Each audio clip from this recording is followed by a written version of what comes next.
Masking has long been a challenge for stampers. What if you want to create a stamped scene with some images on top and some behind? Traditionally, this involves stamping the bottom image, then making a copy of the image on scrap paper, temporarily adhering it over the original, then stamping the top image and removing the copy. Unfortunately, this doesn't work for intricate stamps with a lot of white space, such as words. So when I heard about a liquid masking product, I was excited to give it a try. It's called Incredible White Mask Liquid Frisket, and it's made by Grafix. It comes in a package along with a special applicator brush and an eraser. First, let's talk about stamping ink. To remove the liquid frisket, you'll need to rub the stamped surface. I found that pigment inks have a tendency to smudge when they're rubbed. I recommend stamping your image on a piece of scrap paper, allowing it to dry, and then rubbing it with your finger to test. Dye inks worked well for me, and Stays-On solvent ink was excellent. When you're ready to stamp, you need to think backwards. Instinctively, you'll want to stamp your bottom image first, then layer the other stamps on top of it. Instead, you'll need to first stamp the image you want in the forefront. Allow the ink to dry completely. Dip the nib brush in water, then blot on a paper towel. Dip in the liquid frisket, then apply directly over the stamped image with the nib brush. Trace carefully, as any spots you miss won't be protected. Rinse the nib often and keep it moist. If you don't keep it moist and clean, the liquid frisket will bead up on the end of the nib. Allow the liquid frisket to dry. It goes on white and dries clear. Now you can stamp your next image. Again, you'll want to stamp the image you want to be closest to the front. Allow it to dry, then apply the liquid frisket.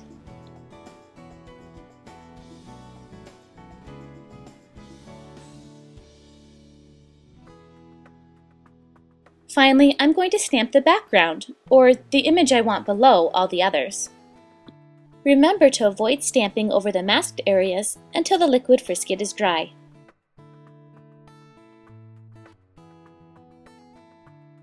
Once you're done stamping, blot the paper gently with a paper towel to absorb any extra ink that's sitting on top of the liquid frisket.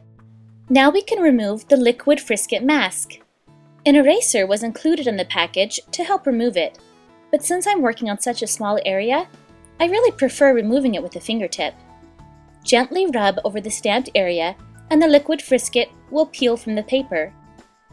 I'm going to outline my letters with a pen so they'll stand out more against the dark background. Then I'll round off the corners and add it to the card.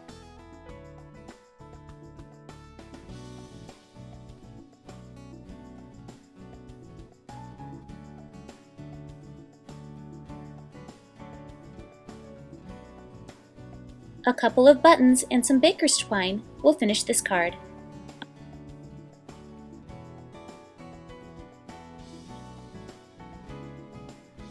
This was my first time using the liquid frisket, so it isn't quite perfect.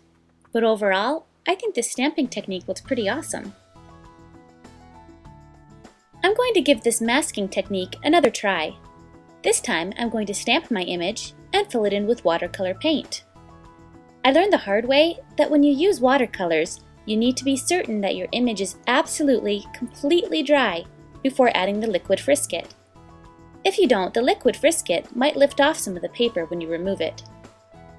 I'm using Stays-On ink for my birdhouse because it won't smear.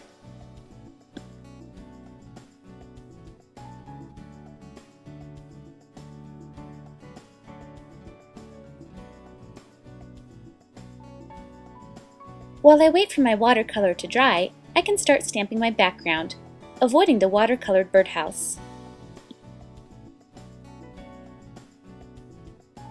Once your image is dry, trace and fill it in with the liquid frisket. Allow the liquid frisket to dry, then stamp the background over it.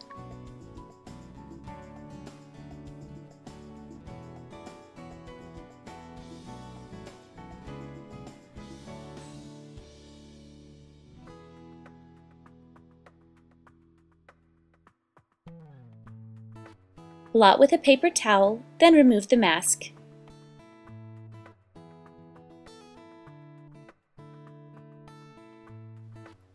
I'll turn this into a card by punching a border, adding a handwritten sentiment, and tying a bow with twine.